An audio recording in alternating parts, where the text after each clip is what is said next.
Naquele tempo, disse Jesus a seus discípulos: Vós sois o sal da terra. Se o sal perder a sua força, como será ele salgado? Para nada mais serve, senão para ser lançado fora e pisado pelos homens. Vós sois a luz do mundo.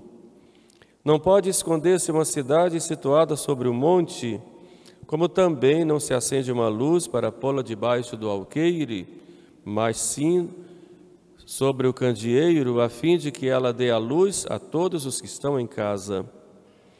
Assim brilhe a vossa luz diante dos homens, a fim de que eles vejam as vossas boas obras e glorifiquem o vosso Pai que está nos céus. Não julgueis que vim destruir a lei ou os profetas. Eu não vim destruir, mas sim completar. Em verdade eu vos digo que enquanto não passar o céu e a terra, não desaparecerá da lei nem um só iota ou um só ápice, sem que tudo seja cumprido. Aquele, pois, que violar um destes mínimos mandamentos e ensinar assim aos homens, será considerado mínimo no reino dos céus. Mas o que os guardar e os ensinar, esse sim será considerado grande no reino dos céus. Laus tibi, Christe. Laus tibi, Christe.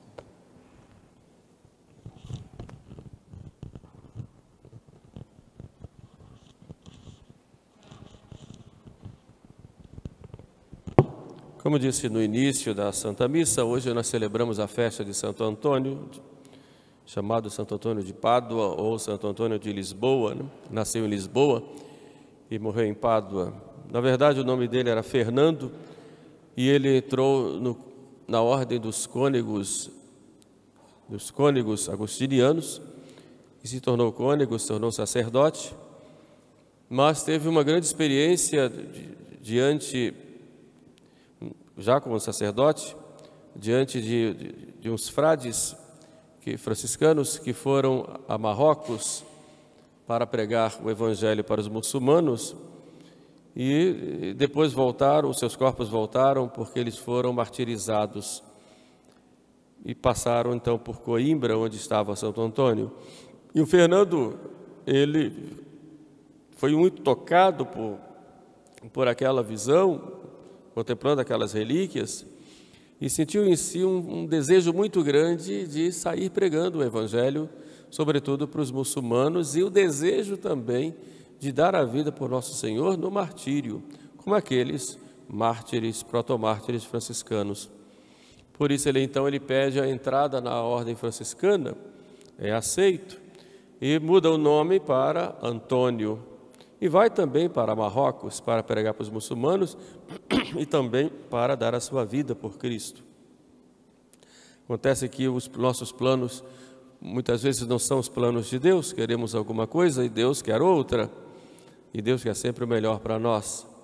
Nós não entendemos quando passamos certas dificuldades na vida ou quando fazemos um projeto e de repente no meio do caminho acontece alguma coisa e a gente às vezes fica reclamando por quê, né, daquilo, porque aquela mudança, porque não deu certo o que nós planejamos, mas Deus tem um plano muito maior para nós. Foi exatamente o que ocorreu com Antônio, né?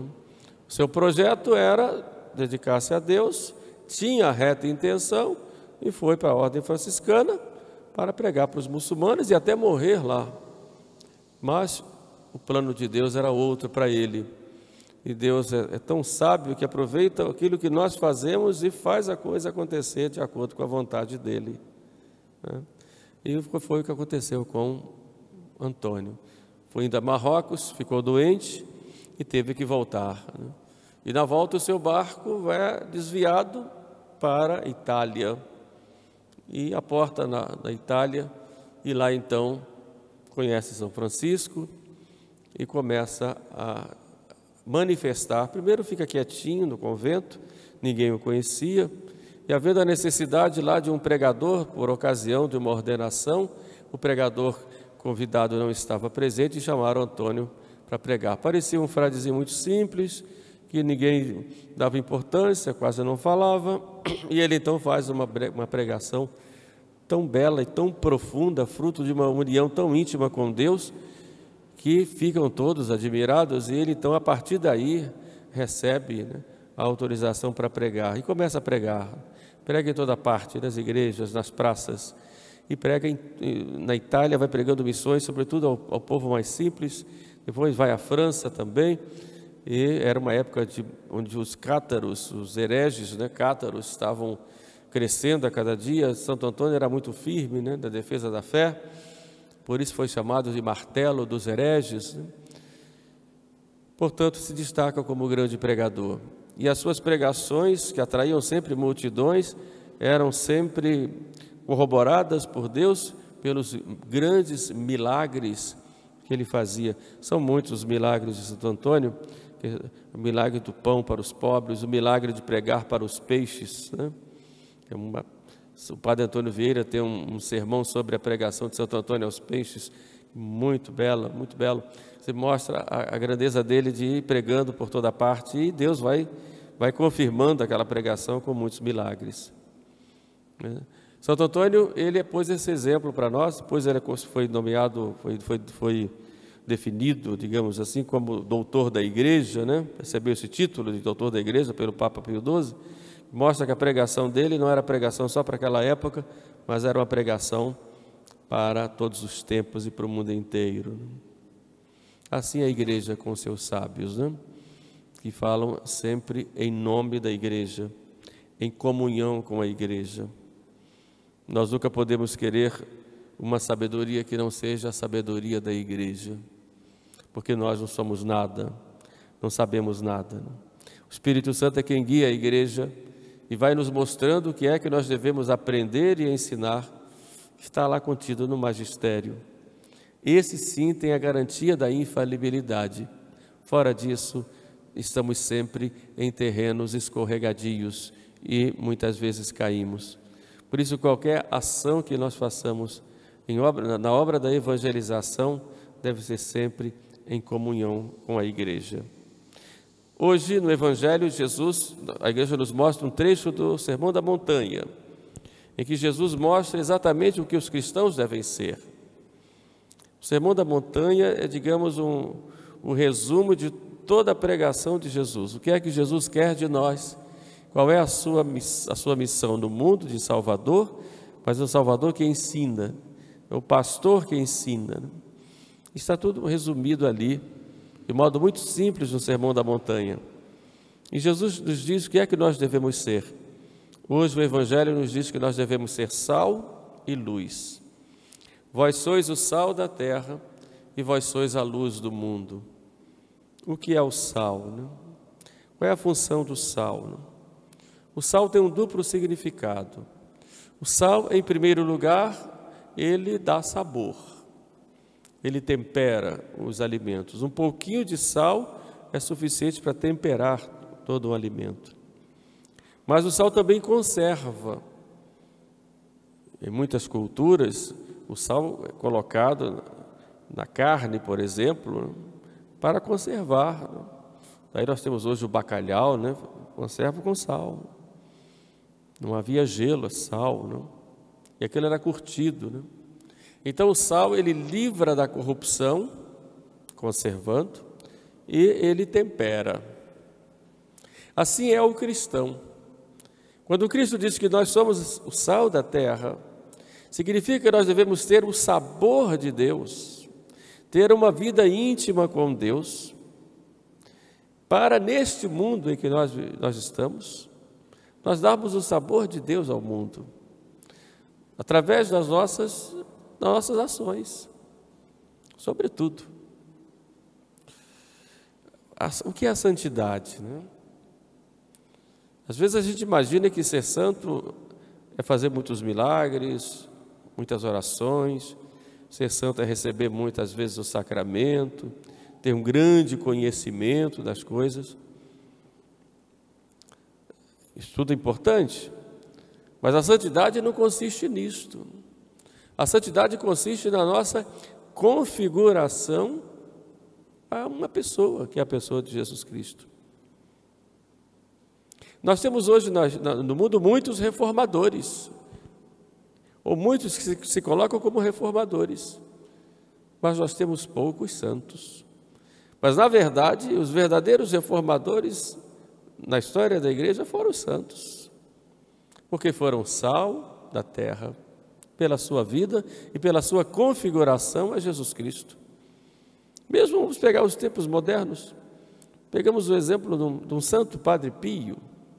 Quanto bem esse homem fez às almas e ainda faz com a sua intercessão no céu. Quanto bem! Basta um exemplo, né? Depois Santa Teresinha, né? Quietinha lá no convento, só o conhecimento que o Papa teve da história de uma alma fez a projeção de Teresinha para o mundo inteiro, e hoje é doutora da igreja. O que fez Teresinha? Do ponto de vista humano, quando ela morreu, as irmãs diziam: quem é que vai se lembrar dessa irmãzinha, quietinha, 24 anos, pouco mais, morre quieta num convento, não fazia penitências extraordinárias antes do convento apenas, quieta, simples, era mestre de noviços, mas na sua simplicidade. E é a grande santa dos tempos modernos, como dizia Papa São Pio X. O que ela fez? Ela se configurou a Jesus Cristo. Era interessante o que ela dizia: tudo que eu faço é para dar prazer a Jesus. Se eu dou prazer a Jesus, estou feliz. Se não dou prazer a Jesus, então não faço. Na sua simplicidade, que nós podemos ver nas suas cartas, na história de uma alma, uma grande doutora da igreja, uma grande reformadora, podemos dizer, da espiritualidade hoje. E que, na sua simplicidade, na sua juventude, escondida, santa. E assim a história da igreja, nos santos que nós encontramos, pega um São Francisco de Assis. Naquela época apareceram também reformadores. Pedro de Valdo, por exemplo, um leigo, né? Queria fazer lá umas grandes reformas, né? Daí veio a heresia, tornou um herege, porque quis fazer reforma fora da igreja. Os valdenses vieram daí.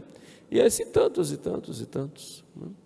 Então, o que Nosso Senhor quer de nós é a nossa configuração com Ele, que só assim nós vamos dar o sabor dele no mundo. Ninguém dá o que não tem. Então, nós só vamos fazer o bem às almas, só vamos levar as almas para o nosso Senhor, só vamos ser o sal neste mundo e na sociedade, sobretudo, os leigos têm essa grande missão de submeterem as realidades sociais, as realidades temporais ao Evangelho, a Nosso Senhor. O reinado de Cristo acontece na prática aí, quando os leigos começam a submeter essas realidades, as atividades temporais a Nosso Senhor, em todos os campos, não é? Mas isso só vai acontecer quando cada um estiver comprometido com o Nosso Senhor. Só vai dar o sabor quem for sal, porque na realidade o sal é o próprio Jesus. Se o sal perder a sua força, ele não presta para mais nada. De modo que o cristão que perde a sua força não presta para nada, senão para ser lançado fora e humilhado pelos homens. Mas Jesus diz: vós sois a luz do mundo. A luz do mundo.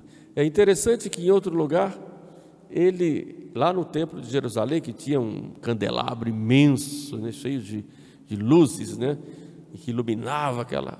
Jesus olhando para aquele candelabro, todo mundo admirado, ele diz assim: eu sou a luz do mundo. Quer dizer, todo mundo admirado com esse candelabro, mas eu sou mais luz do que ele, né? Quem me segue não anda em trevas, mas terá a luz da vida, né? E essa luz, ele diz que também nós somos: vós sois a luz do mundo. Mas como é que nós vamos ser a luz? A luz nós somos em união com Ele. E essa luz vai ser expressa através de obras. Por isso ele diz: assim brilhe a vossa luz diante dos homens, para que vendo as vossas boas obras, glorifiquem o vosso Pai que está nos céus. Por isso o cristão, ele não tem só teoria, né? Ele tem prática também. E a obra que Nosso Senhor quer de nós é a caridade. Amanhã no Evangelho nós vamos ver São João falando exatamente disso. Aquele que não ama o seu irmão é homicida. Imagine o que é isso. que não ama o seu irmão é homicida. Se mata o seu irmão, é homicida. Porque mata dentro do seu coração, deveria amar, que nós fomos criados para amar. E quando não amamos, nós somos homicidas. E essa luz das nossas obras, que Nosso Senhor quer de nós, é exatamente as obras de amor, as obras da caridade. Ou seja, colocar em prática no dia a dia o amor de Deus para conosco, o nosso amor para com Deus, a nossa atitude com os nossos irmãos.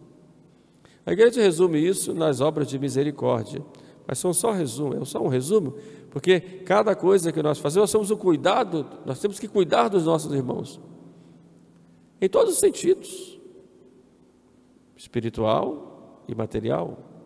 E é preciso ter um equilíbrio. É claro que o espiritual está acima do material, mas precisa ter um equilíbrio e não pegar os extremos. Um não exclui o outro, pelo contrário, porque o espiritual é o principal, é claro, mas o material vai em função do espiritual, porque nós somos, e os santos padres falam muito disso nos seus sermões, devemos cuidar do outro, nós temos responsabilidade com o outro, porque nós vamos expressar essa luz que nós somos para o outro. Nesse sentido que São João vai falar que é homicida, quem não ama. E dá um exemplo, nós temos o exemplo de Jesus, que ama e dá a vida. E São João vai colocar isso como motivo. Ele deu a vida, e você também deve dar a vida. E dar a vida vivendo, não só morrendo, mas vivendo no dia a dia, por causa de Deus, buscando ajudar os seus irmãos. Então assim brilha a vossa luz diante dos homens, para que vendo as vossas boas obras, glorifiquem o vosso Pai que está nos céus. E devemos fazer as coisas, evidentemente, não para sermos aplaudidos pelos outros, para recebermos elogios, mas para agradar a Deus e sermos instrumentos de Deus no mundo com relação aos nossos irmãos. É o que Jesus quer de nós. E Santo Antônio foi, como doutor da igreja e como grande pregador e como grande cuidador das pessoas, ele foi esse sal da terra e luz do mundo. Então peçamos a Santo Antônio que interceda por nós, para que nós vivamos esta identidade cristã, sem respeito humano, procurando fazer as coisas para agradar a Deus, com muita caridade, vivendo a caridade, para que assim nós possamos colocar esse mundo sujeito, aos pés de Jesus. E também nós, assim nos preparemos para a vida eterna. Amém.